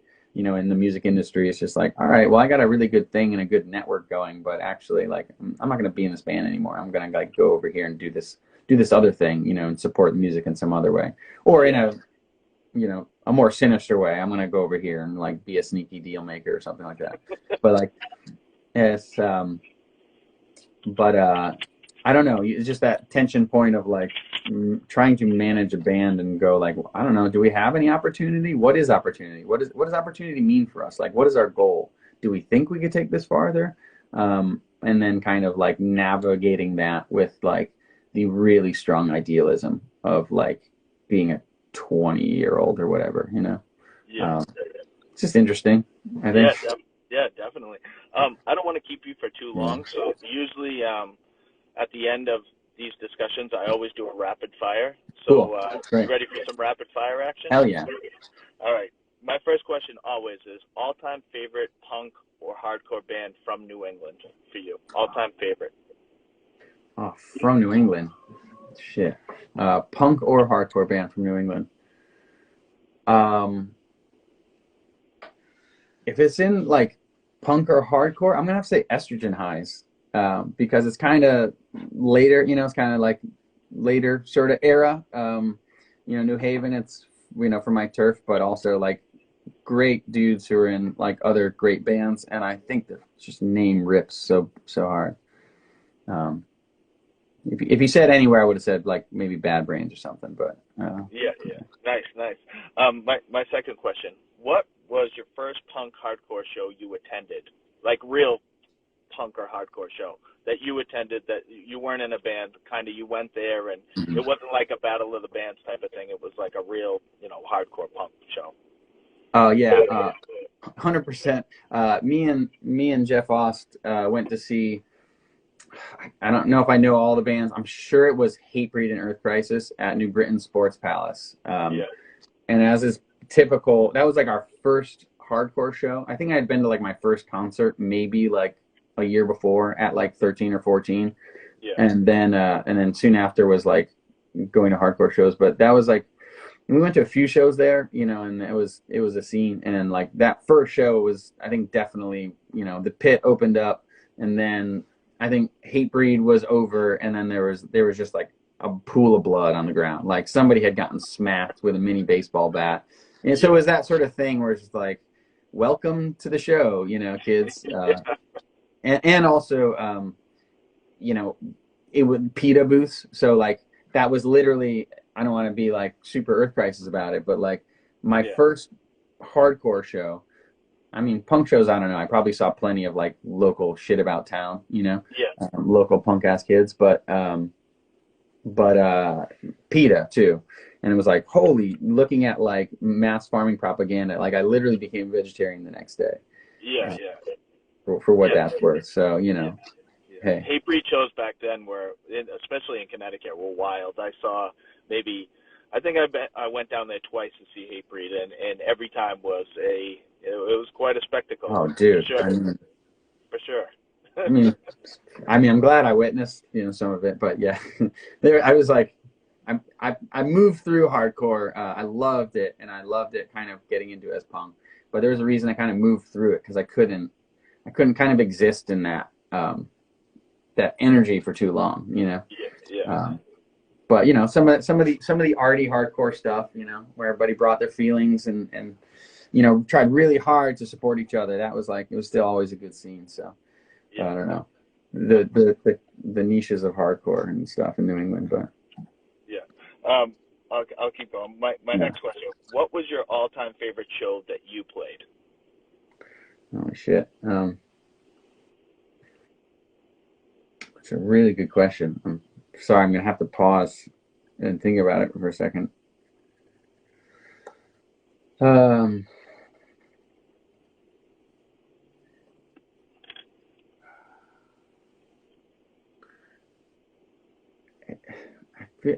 I don't know if I have a favorite. I don't know if there's one that stands out, because I feel like I have favorites in my mind, and it's funny, you look at some of the material of videos and some of them are, you're like, I don't think we sounded as good as I thought. And then you seem to have all the best sounding gigs, you know, the ones you recorded. And there are some of the, like I was watching a video posted, and I don't know if it was like from a basement in Alston. I don't know if you've ever been to shows out there, but there's no way I could tell you what show that was. But like, again, we're in a tight area, but like, I'm talking like tonally, like things just being on. I can't think of a specific show. I can remember playing Bar, the one time we played Bar, I think, and it was just, I loved Bar in New Haven, and I was so happy to play there, because it feels like the grown-up places for us Connecticut musicians to play for our community, you know. So that was great. I don't remember if that. I don't remember who we opened for, like, but that was great. But I think some of my favorite shows are some of those basement shows where we know we were locked in, because we could sound really good. I think there's some hard times where we went through a lot of those shows and we became like a hardcore band because of the need to scream in a PA system, you know. I think some of the basement shows where the sound was like tight and small was probably some of my favorite. Yeah, that show that I posted a video of that you're talking about in Austin was it was you guys, the Ames Curve, Montcalm, and Now Denial in that basement. And I think the other shows that I have videos of you guys is, I have the video of you guys at the Student Union building with Joshua Fit for Battle, like I said. Transistor played that show. Sometimes Walking, sometimes Running played that show. I have the Friendly Fest video that you guys played. I have the video at Brass City Records and Superstitions of the Sky, and I think I have one. And I have to be one honest, more. to be honest, I'm sorry. Thank you. It's really helpful to have other people. Friendly Fest, I think definitely the best show ever. I mean, it was also kind of, there's funny reasons why too. It's probably one of those things where like James lived in Boston for a long time while we were in the band. So like, I'm almost certain there might've been one of those days like, where is he? Is he going to be here? But I might be conflating with another. But I feel like it was one of those days where it just felt like a lot of tension. Maybe it was just a lot of like life stuff, just getting to the show. And then when we got to the show, because it was a fest, it was like, it was awesome. I mean, Brian did such a good job with all that shit. It was like Friendly Fest was like being a part of like Connecticut Woodstock in my mind. I'm just trying to be generous because like, I think now that you mention it, like, yeah, Friendly Fest ruled. And like, I think the sound was pretty cool, and the room was really tight and full. It was like a big crowd in a tight performing space still, you know. Yeah. So it was as good as those basement shows in a huge room, you know. Yeah, Friendly Fest was great. My next question: what was your? Actually, I'm going ahead. What was your all-time favorite hardcore punk show you attended that you didn't play? That you went to see a hardcore punk show? And what was your favorite of all time? Good question.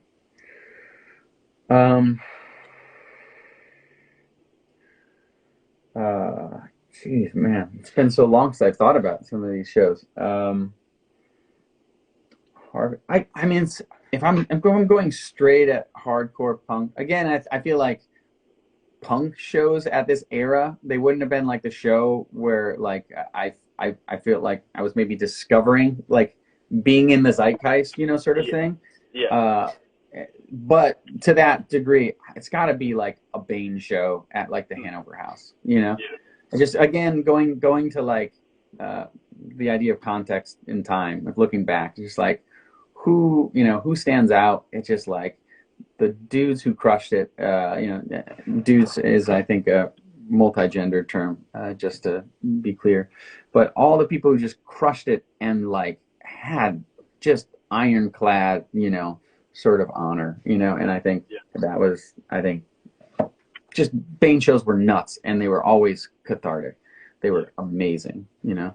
Yeah, I always was drawn to Connecticut for, you know, I was a hardcore kid. I was a metal kid when I was real young, and then I got into hardcore, and Connecticut's hardcore scene was so important to me, maybe on the obscure side, because Ground Zero and like Dead Eyes Under and Die My Will are like some of my favorite hardcore bands of all time, and they played shows all the time up here in New Hampshire and Connecticut and Massachusetts, so just like that era, and Hatebreed obviously, but I'm kind of biased with Hatebreed because Under the Knife was really my favorite. Oh yeah, and it's crucial mosh. I mean, Under the Knife rules. I mean, it's So I mean, really special stuff. I mean, I'm still.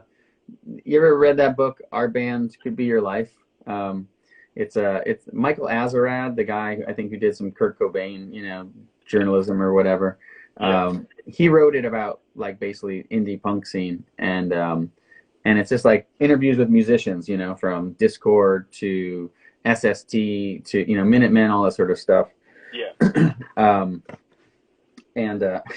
sorry, I got some segment there. I forgot the thread I was going to go on. There was what were you talking about? There was a point I was going to make. I was just talking about the Connecticut scene back then with the hardcore scene. That was kind of important to me. Yeah, totally. There was I don't know. There was like a little anecdotal thing. It was like a quote. It was like some stupid platitude I wanted to relate to, but I kind of forgot what it was. But a good book anyway. I lost that thought. Yeah. No worries at all. I'll keep going. I'm a big movie guy. I watch movies all the time, and I always ask, what was the last movie you watched? Oh, that's funny. Me and my brother attempted to watch 48 Hours last night with Nick Nolte and Eddie Murphy, because we try to revisit old movies when we can and see what holds up. But yeah, that was last. I won't try to justify it further with some pretentious stuff, but I fell asleep. So it didn't hold up, you're saying? I think it holds up. I think for like a cop, movie at the time, there are interesting things happening, and it's a cool film. But Yeah. we put it on at like 12:30 as a couple of dads. Oh, So well, there you go. Yeah. yeah, That's right. Yeah, I like 48 Hours. It's definitely, yeah, it's a good one. Yeah, I mean, there's important things like in that movie, both how it's made, but also socially when you look at kind of when it was made and like what it means for these two stars and the screen together. So. yeah, Um, definitely. Yeah. That's a funny answer to have. I hope you got another lightning round question. I think going on 48 hours is kind of a weird. Yeah, no, I do. In the movie realm, I always ask, what is your favorite horror movie of all time, especially being near Halloween, and what's your all-time favorite horror movie? Oh, it's a great question. I would like to. I like to remember some of the deeper cuts, that I've watched in the last year or two. But I think right away, I think Texas Chainsaw has got to be like just awesome, super awesome. Love it. Yeah. Super scary. I watched that with Brad in college. Yeah. Really great. But I think It Follows is a really great like contemporary one. Yeah. Because I think it's kind of it's allegorical or whatever. It's for me it's just I don't know. It's just like fear of sex. As like it feels like very like Catholic church. Derived concept for a horror film. Kind of supernatural. So I kind of love that one. Just if I'm trying to think of like current, last 10 year stuff. Yeah. I had just watched the movie Pearl yesterday. I don't know if you're familiar with that, but that's Ty West, the director that did a movie X, was. Oh, cool. Do you know that movie? Yeah, I haven't seen it, but I'm really intrigued by it. A24 does amazing stuff, and then actually a colleague of mine, she did a cool project like designing some swag for the movie. She does a lot of nice illustrations. So anyway, yeah, I've been wanting to watch it, but I'm trying to find like a quiet, solo moment where it's kind of the right film, the right mood. Yeah. Pearl is kind of the prequel to X. Oh, cool. That Ty West did, and then he's going to jump ahead, and it'll be a sequel to X, the next movie that he does. So, that's interesting. All right, that's a good plug. That gives me a good reason to get into that because now I've got like a trilogy track going on. Yeah, that's cool. Yeah, definitely. I'll keep going. I always listen to I'm a big '90s boom bap hip hop kind of guy. If you've been listening to hip hop lately, what have you been listening to? I come in out of hip hop a bit. I feel like the last 5 years there's been so much good stuff. I feel like it's kind of like skateboarding. It's like seeing the ways in which it's like getting fun and weird, in different ways. But also I sort of really don't, I don't follow enough new music to really kind of try. I don't want to be professing any sort of, I think like analysis or criticism of like, anything that's happening. But like what I'm listening to mostly is like, I listen to Run the Jewels a lot. I feel like that's kind of really obvious for punk kids or for like white, punk kids listening to hip hop to be specific. But that last Tribe Called Quest record was kind of amazing, really cathartic with things like Run the Jewels. Like those have been like basically mental health, like COVID proofing, like psychological fighting machines. For me, it's like cool. You at your wit's end. You're stuck inside. All the things that people have had to live through. Like those records have. Sort of like, got me out on a jog and like helped me like basically fight, you know what I mean? Big time. But also I want to say, Shabazz Palaces, my wife turned me on to them, like, I don't know, 10 years ago. They're on Sub Pop and that's cool. That dude is from Digable Planets, I think. I think you're right. Yeah. But they're just awesome because they were, I think when I heard them first, you know, I don't know what the record goes back to, like 2010 or whatever, but that was like, okay, we're doing psychedelic like hip hop with really good, like just really good laid back energy. You know, it kind of did have that space thing, and then they kind of brought in some of that space imagery and themes into their later work. So I think they're really unique, and I like going back to them. Danny Brown is kind of amazing, but again, it's like some of the, I don't want to be like too sensitive about it. Sometimes I still like the rough edges, you know, with some of the themes, and even his music is like, all right, you know, it's like, you know, just kind of like dropping BJ, you know, kind of around. It's like, man. And it's, I kind of like, I can enjoy the sort of free nature of it more now as an adult. Just like, like let it slide, you know, just try and enjoy. But it's always going to like create a slight, you know, it's kind of like breaking the fourth wall. It kind of takes me out of the art a little bit. You know, Danny Brown has a podcast too, which is just as as wild as. Does he talk like he raps? It's interesting. I mean, his voice, it needs to be said. Like, you can't argue with like just the iconicness of, I mean, just the genuineness, uniqueness of the timbre of that guy's sound, you know? Yeah. His laugh is pretty unique as well. Danny Brown, I saw Danny Brown live, and recorded a few songs when I saw him. Oh, cool. I'm always I listen to Danny Brown here and there. Yeah, that's great. A colleague of mine had shown me a video, like one of his own videos from a show at the Middle East Club, and I was like, that looks like so much fun. Yeah, that's where I recorded it. Oh, cool. Yeah, definitely. I have two more questions. My next question is, what was is your favorite song to play live, like from First Aid Kit? Oh, really good question.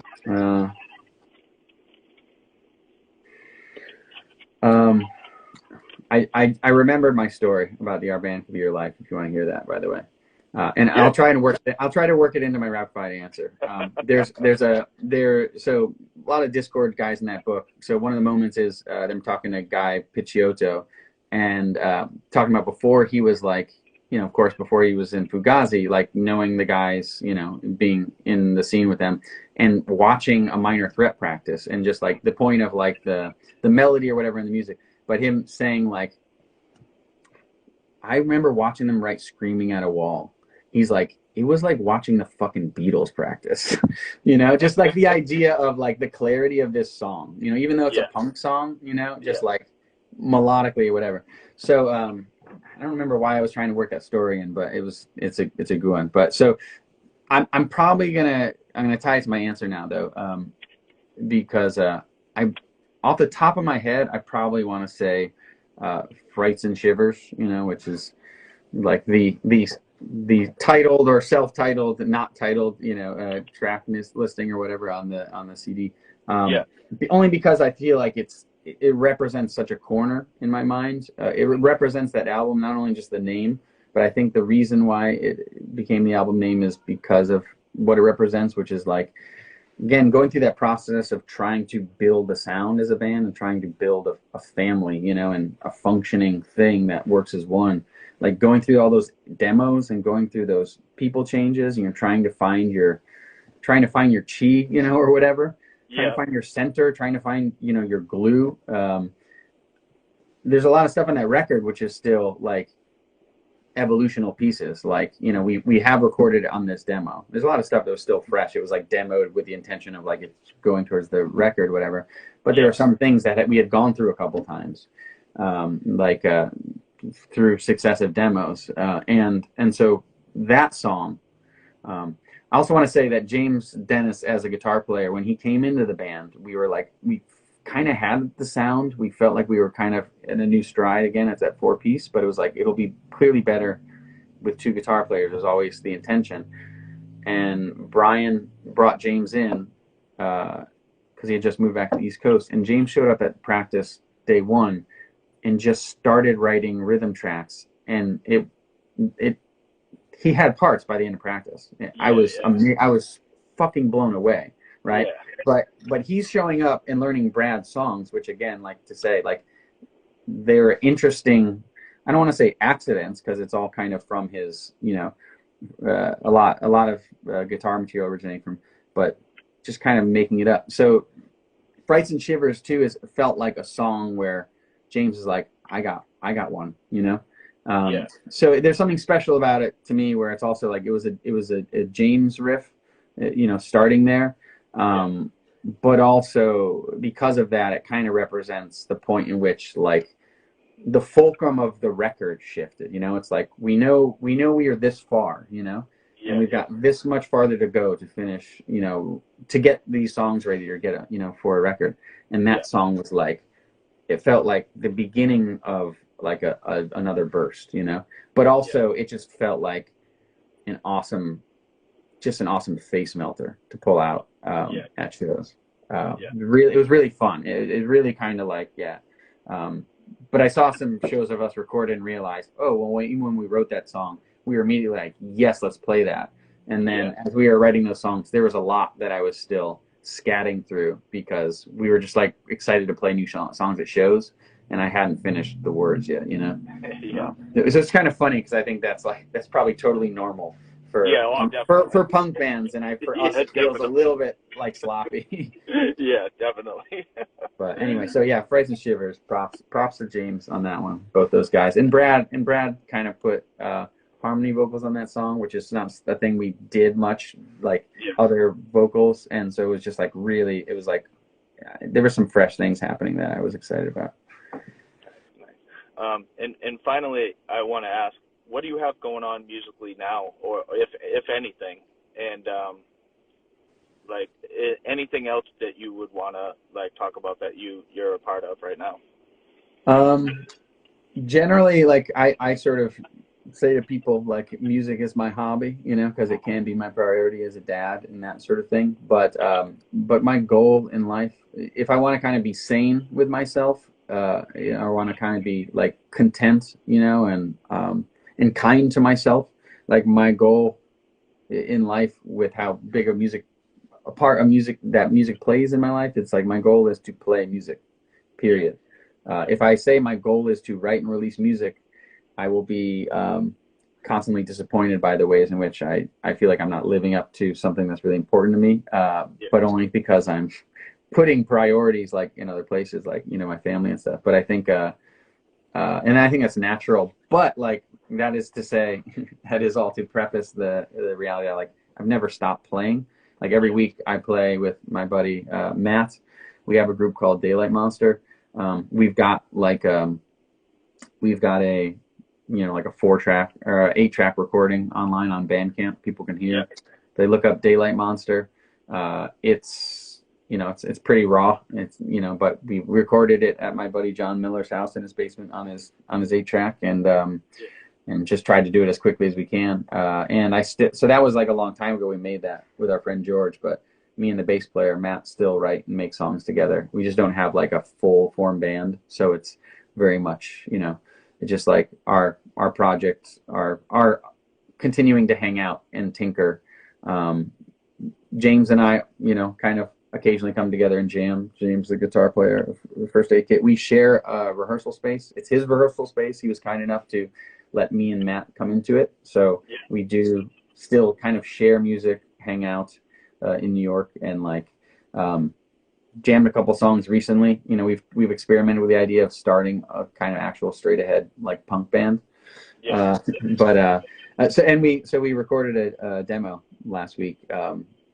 His song and me on drums. The whole intention of us kind of starting a band was like, why don't you slam drums and maybe I'll play guitar? But I don't know. So it's like a lot of tinkering, you know, without a lot of commitment. But people can hear Daylight Monster if they go on Bandcamp. It's, you know, it's pretty raw, but you know, it's good. Does that have your vocals on it as well? I'm playing drums and I'm singing. Oh, nice. Yeah.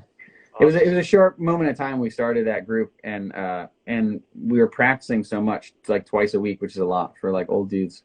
In like the year in like 2014 or something, and the guitar player George, he had started that group with us like right after finishing another long-term the band of his childhood, and he was just kind of like, I'm burnt out, you know, like, but we did it so hard and so quickly that I don't know, I think it came together pretty nicely. But the recording is it's kind of cool. It's pretty raw.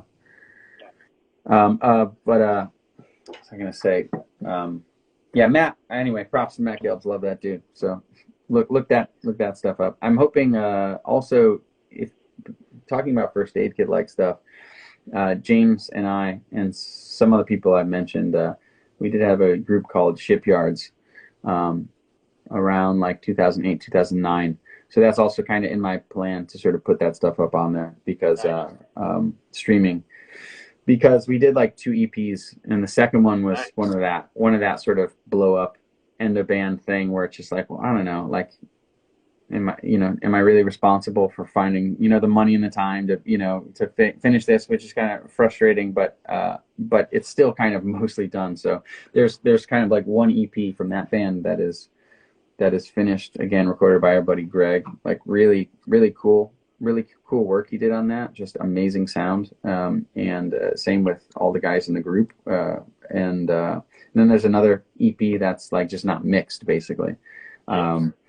So some of this stuff, it's all kind of, I think, especially that band's like, we were a New York band, like without a scene, basically. So so I'm hoping to like share that stuff. It's kind of private and living in SoundCloud and places and stuff, but hoping to share some of that stuff, or just kind of release some new stuff as time allows. So maybe it'll be a punk band. I don't know. Maybe it'll be some singing stuff. Oh, you asked about that group. It was singing and playing drums. There was a time in that band where like I was close to pulling it off like together, But then but never made it to shows. So yeah, I can't wait to hear that stuff, and especially I can't wait to hear the 2 hidden first aid kit songs. But I'll be amped when that hits Bandcamp, and it's just so special to me to talk to you today, and I'm very stoked on it. I was thinking about it for a long time, reaching out to you and talking about first aid kit and what it meant to me, and what it still means to me nowadays. Even back then, it was very, very special to me. I listen to first aid kit all the time still, and it's like I said, very important for me to talk to you and have people that asking me about first aid kit get a little exposure about what the band was about and what's going on now, and now there's potential that they can listen to the band, and find out, what they weren't hearing back then. You know what I mean? So I just want to thank you so much. I know you're a family guy. It's Sunday, and working guy. We have stuff to do. There's very little time in our lives that we have for ourselves. So it's very special for me to talk to you, and I want to thank you so much for taking time out again. Yeah, man, I really appreciate that, and appreciate everything you're saying. Likewise, like a lot of gratitude. This is really fun because, like, I don't know, I tried not to think about the past. I try to enjoy it, but try not to really dwell too much. But like this, it's a really special like kind of time of life for like a lot of me and my friends. I think people did amazing work, and I'm kind of amazed by by so many of my friends. And to that point, like really amazed with what you've done here, because also just your archives online, and then I think these are awesome. I don't know if everything needs to be a super branded podcast. I like that you're kind of doing it out of your car, and I like it kind of says a lot in addition to like all your kind of archive work, just to sort of bring people out and talk about fun stuff. So I really appreciate all the kind words, and really appreciate you kind of creating a space for people to talk about this stuff. So thanks a lot. And my family also very supportive. I appreciate all of them letting me take a couple of hours out on a Sunday to chat about this shit, because I can ramble. So hopefully we'll chat kind of offline in the future some other time. Yeah, definitely. I can send you some links too. And I'll send you that link of my first band when you know, we were talking about the O.J. Simpson stuff and stuff Please, like that. yeah. But I do some real like light singing, and then obviously I do some screaming as well. For so sure. It's very strange band, but it's recorded. Hey, can you remind me what your band's name was? Back then it was Last House on the Left, and then like my more like band that I played shows in was High School Sweethearts. That was also a band cool. that I was into. So That's a great name. I'll send you both links and give you a little background on my stuff as well. Yeah, please do. I love it. Yeah, I love that band name too. High School Sweethearts is sick. Thank you so much, and have a great day. And definitely we'll stay in touch. I'll send you a bunch of links after, and let's stay in touch definitely. And please let me know when that stuff hits Bandcamp or Spotify or whatever streaming thing you're putting it on. Yeah, I appreciate you asking, because it's a good sort of urge, like sort of push. You know, it's like down to I don't know what pictures I'm going to put with our profile, you know, because I don't have any photos to that point. So it's like it's like those last steps, you know. I don't know. They're not too complicated, but when you're busy and you're not like trying to promote something from the past, it's kind of funny, because like I'm now going to the old house where some of those photos will be unearthed. So it's like there's something for the Spotify account, and then, you know, the file's ready to go. So I appreciate it. I'll definitely send it to you, because hopefully you'll know some people who will give a flunk or whatever. So I'll let you know. Yeah, definitely. Thank you. And like I said, have a great day, and I'll be in touch definitely. Cool. Thanks a lot, man. I appreciate you, and have a good day. Say hi to your family. You too, man. Later, buddy. Bye.